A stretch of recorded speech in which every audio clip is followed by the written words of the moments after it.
Hey everybody, welcome to the Sanctus Forum. My name is Michael Stewart Robb. Most people call me Mike, and we are talking about the interior castle of Teresa of Avila. This is a series on life books, so books that really you could spend your whole life reading, and here's the intro.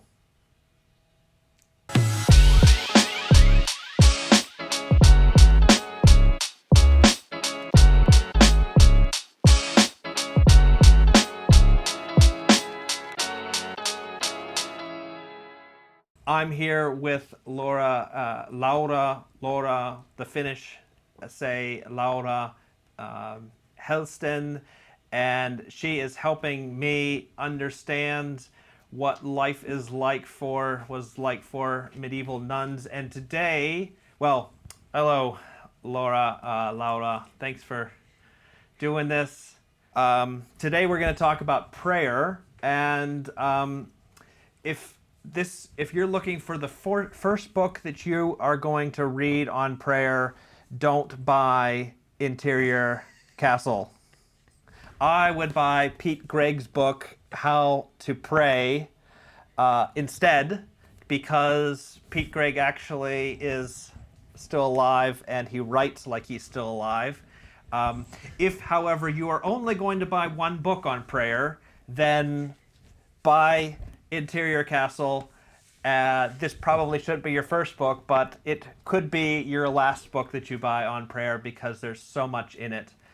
And Laura, you were telling me a little bit before about meditation, and Teresa of Avila is no stranger to meditation. So could you share a little bit more about that as we get into this?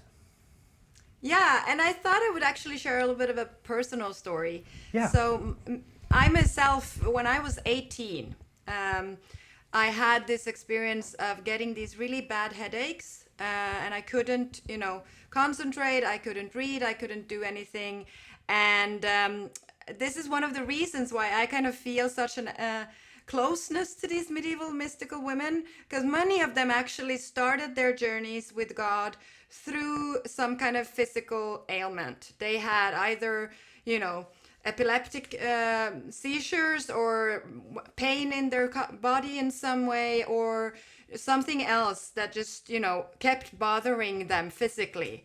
And then they went to find practices that would, help them in that situation. And I think that's actually quite common even today. People either have physical problems like my headache was, or then they have had periods of depression or anxiety or something else, and then they're looking for practices that will help them find focus, find stillness, find some kind of continuation in a more of a stability, or I don't know, a clarity with different questions about life or things like that.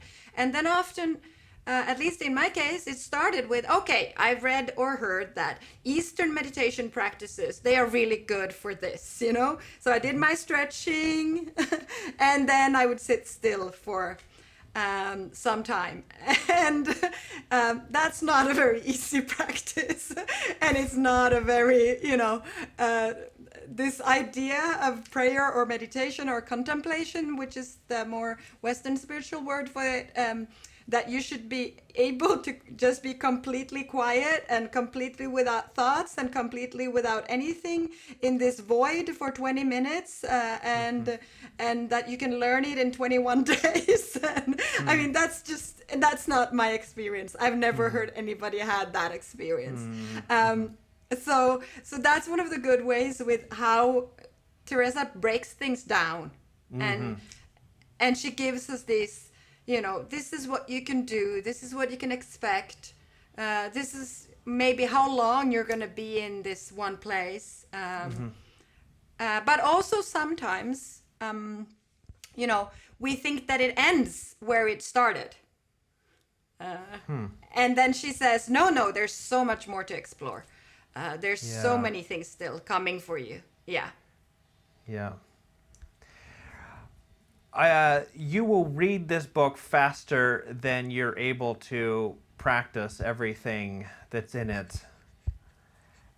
And that's what I'm trying to do with this series of life books, are sort of highlight some of the books that you will need to read again and again over your life, or some that will just become and have become for people the top 5 books that they read every year or something like that.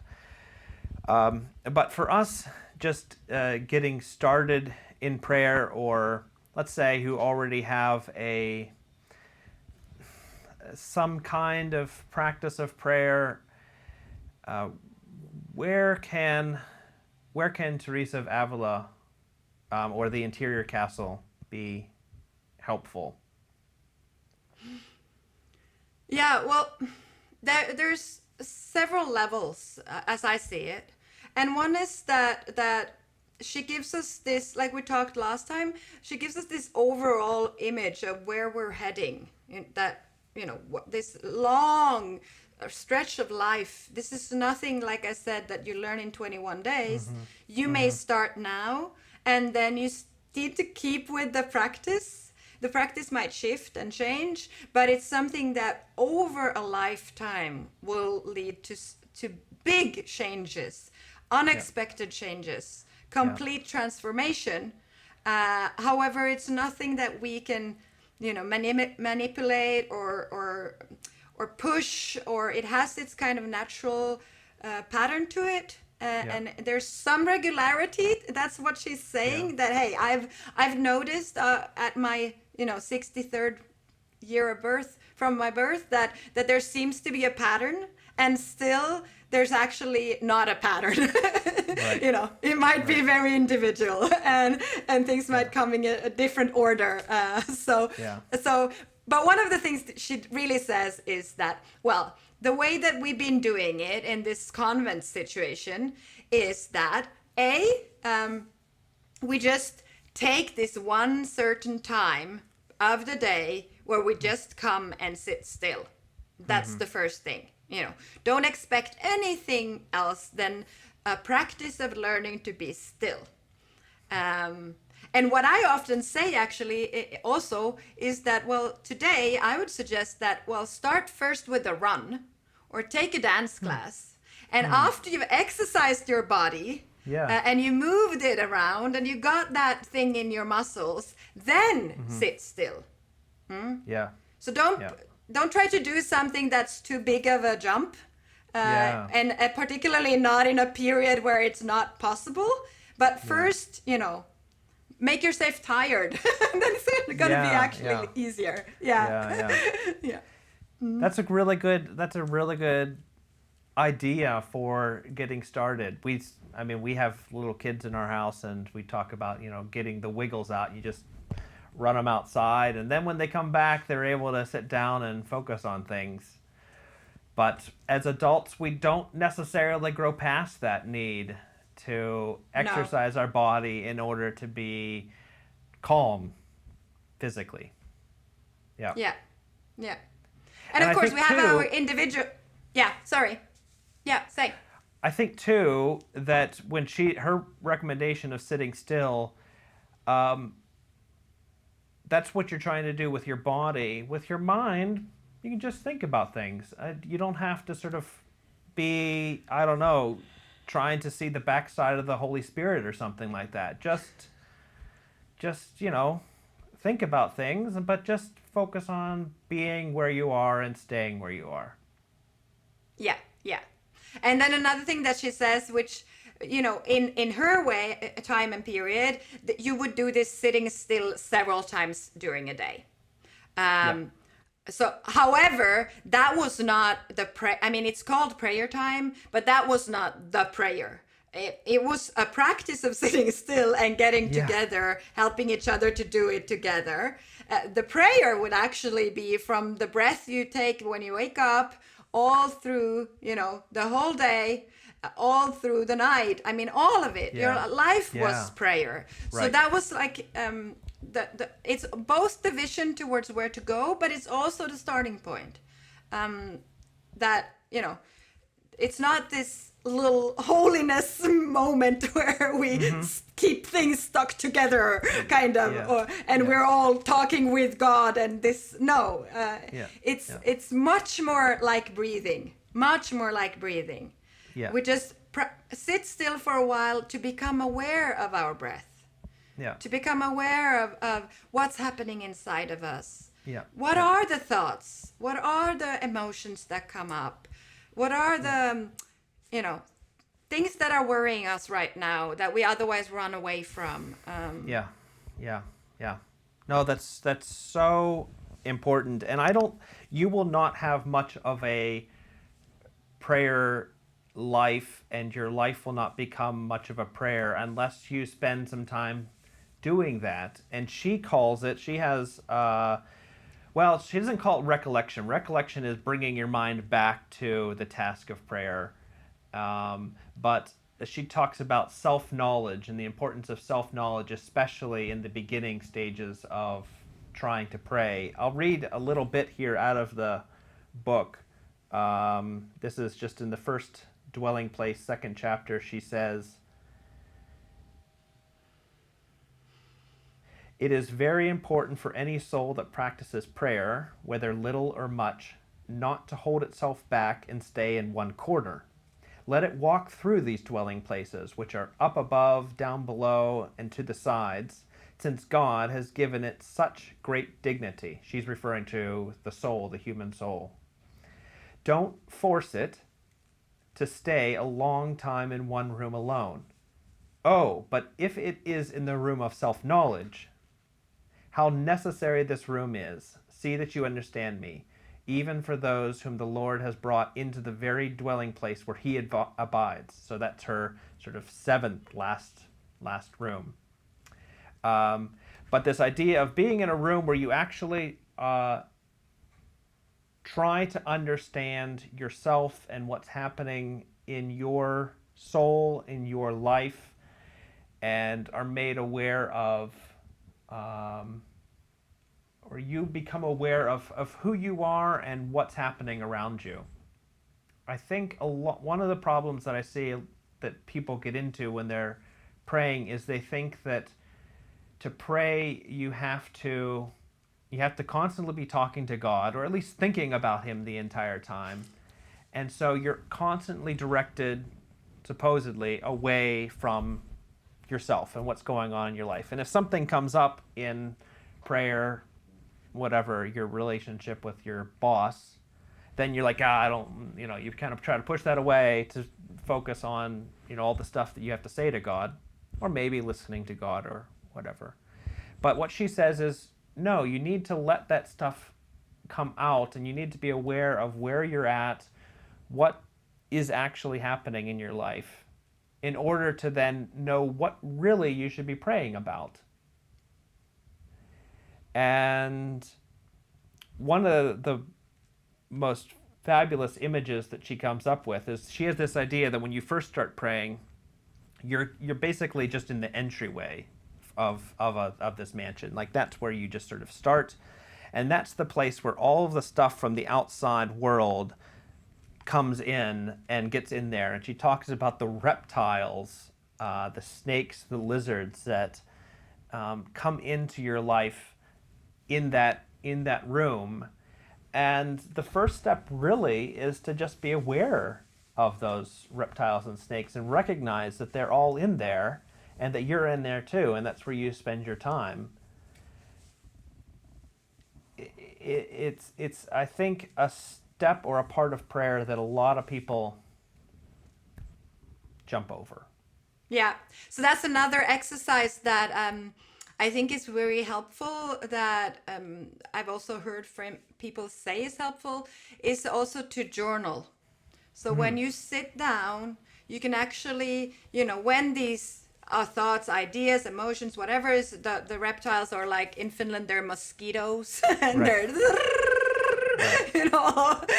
so instead of slapping yourself and trying to kill them, look, there's a mosquito. Let me see. What kind of wings does it have? How does it move around? And then just writing it down. In Teresa's Yeah, in Teresa's case and in the medieval practice, that was also done. You always had a counselor, so you had a spiritual director that you would then report the things you have seen in your prayer practice or experience, and you would have a dialogue with them. But today, that's not really. So that's why I think that writing down things is a good way to have an ongoing dialogue. Yeah. And that's it. You don't have to go back and look at it. It can just be for you to articulate. Yeah. Yeah. Now that's a great way of focusing all those things that are happening. So you're not just trying to solve your own problems and turn into your own therapist there. Is to write it down. So then once you've written it, then somehow it helps you to keep from dwelling on it, because you know, okay, yes, there's that reptile, that mosquito in my life, and I've written it down, I've acknowledged its presence, and now we can move on to other things. Yeah, yeah. True. The other thing that I think will be helpful, and you heard a little bit of it in the part that I read, is that she acknowledges that there will be stages in your prayer life. So it's not this monotone sort of plateau, and what's happening now is exactly the way that it will be 8 years from now and 16 years from now. That there will be developments, and that's okay, and that there is a sense of maturing that happens, that you won't always spend so much of your time in that first dwelling place where you're sitting with all the mosquitoes, that you can spend a lot more time exploring the other parts of prayer and the other parts of your soul. Yeah, and I think an important marker there is also like why we spend this time in introspection. It's not because I'm so important, you know. It's not because it is really to find, because the image she uses is that in the center of each and every one of us, God is already dwelling. He's already there, just longing for having a real, intimate, deep relationship with each and every one of us all the time, everywhere, 24/7. Yeah. However, there are structures mentally, emotionally, physically, spiritually that hinder us from sensing that, from acknowledging in that, from hearing that voice, from experiencing that presence. And actually, that's the whole path here. We help ourselves with the help of God to make sense of all the mess that's inside of us, to like organize those things. So we get to know, oh, that's that voice. I've heard that one before. And actually, that's not God speaking to me. That's my grandmother's, or grandfather's moralistic whatever play that, I was brought up with. And it has nothing to do with me, nor what I'm doing, nor with, particularly not with God. But we have these voices. And as long as we don't know what's going on inside of us, we might mistake these for something important, Yeah. And she's really saying, no, you will learn to listen to me, and that's God, and you will hear my specific way of speaking to you. And it's going to bring you lots of joy and lots of actually pleasure, physical pleasure. This is one of the things I really love with how she speaks about it. It's going to like excite my whole body, and I'm going to get, inspiration to take care of things in front of me. People, tasks, my job, my family, my parents. I'm going to find that source out of which I will do things with joy, not as with heavy burdens on my shoulders. And that's what she wants to invite people into. Yeah. Well, that is a great word to end today on. Thanks again, Laura, for this. And thanks for watching, getting all the way to the end of this video. If you like this video, find a way to share it with other people. We're just trying to introduce more people to great books like this, Interior Castle and others. And we'll see you in another week. We've got another idea for a show with Laura and me on the book, and look forward to that next week. But until then, see ya. Bye.